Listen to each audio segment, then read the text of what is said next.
This is an adventure that's like the British seaside holiday, you see.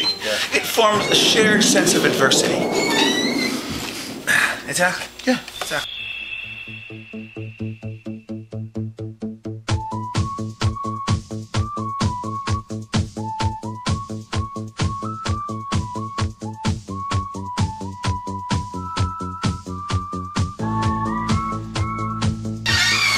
Good morning.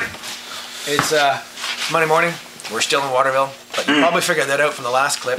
Yes, we've had to change the motor in Nick's car, and it was a little bit of work last night. We were out here till 4:30 or so, and this is the new motor ready to go in. It required a fair amount of prep work because this motor had been basically completely stripped of anything of any value.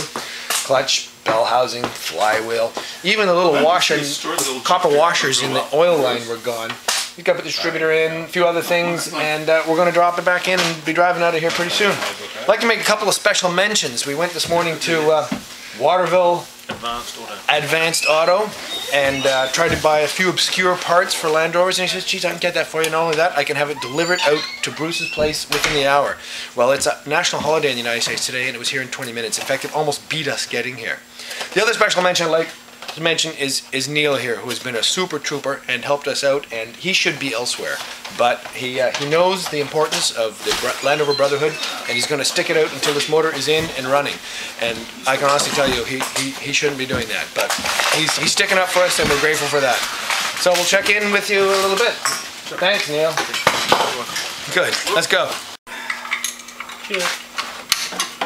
All right, final stage. Drop this in here, go for a test drive. We're partying at Neil's tonight in Old Town. I like the name of it. Yeah. Where are we? Is it in there? How we doing? Okay, that's pretty good. That's good for height. It's good for height? You might want to come up a touch, actually. Yeah, actually, they're gonna have to, just a hair. Okay. To get this motor mounted. I think it's got your back. Yeah. That was a joke, I'm sorry. There you go. Where'd they go? Hey. Well, I pulled their carburetor apart since they had two speeds. No go or all go and nothing in between.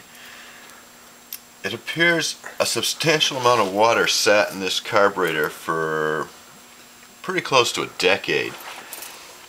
It gets pretty bad when your brass jets are rusted closed. The reservoir is full of rust and rust sediment and scale. She's just really grungy.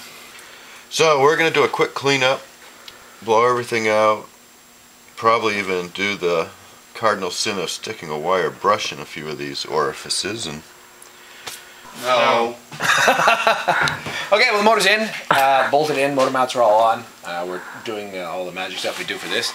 Neil has just volunteered to put the manifold on, which is great because you already know what I think of the manifold and the two dinguses. So he's going to look after that. I don't think we're too far from trying to start this thing.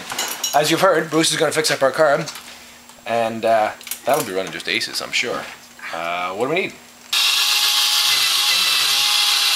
30 years worth of rust sediment that's bonded to the housing.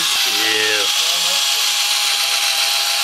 Hey there, we're back with the Zenith from the Riverport Rover.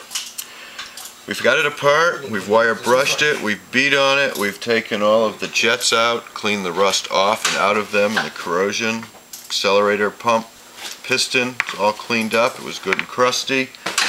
Floats are dry. Yay, I didn't have a spare one, so we scored there. The needle valve looks good. I have a new one here, but I'm going to hoard it for my own personal use, since I do own it. And we're going to put this one back in.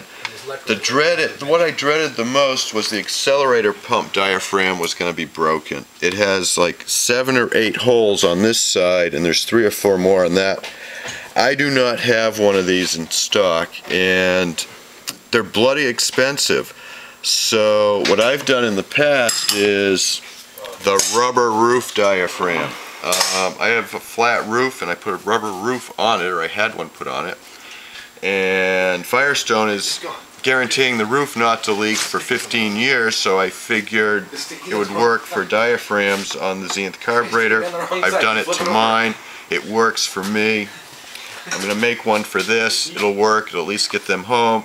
If you were to hire me to do your carburetor, which you wouldn't do because I wouldn't do it, I would put in the very pricey real thing, but for your own use, my own use, I'd use a hunk of rubber roof, and if it wears out in 2 or 3 years, so be it. Just make another one.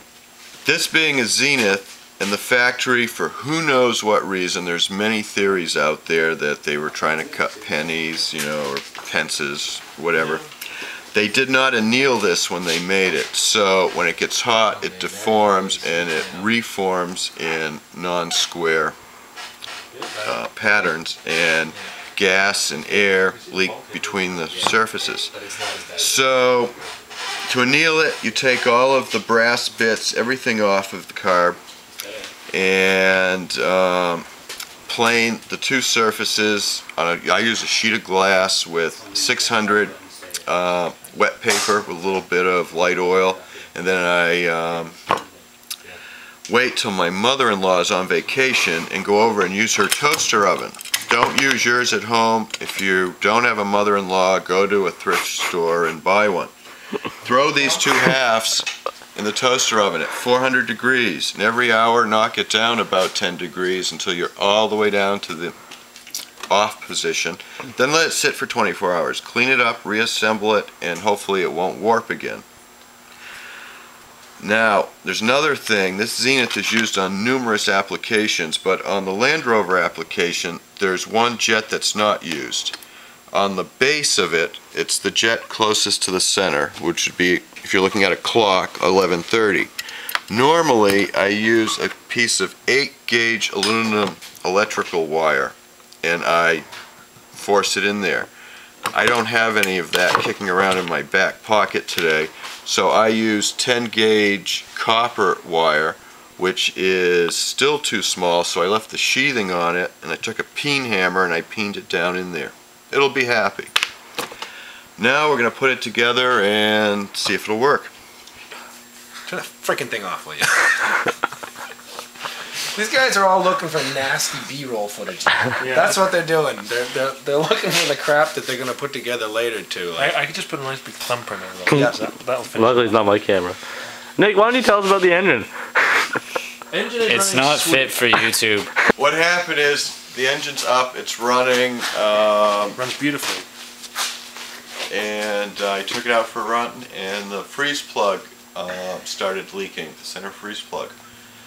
So off comes the manifold, and we got to tap in a new freeze plug.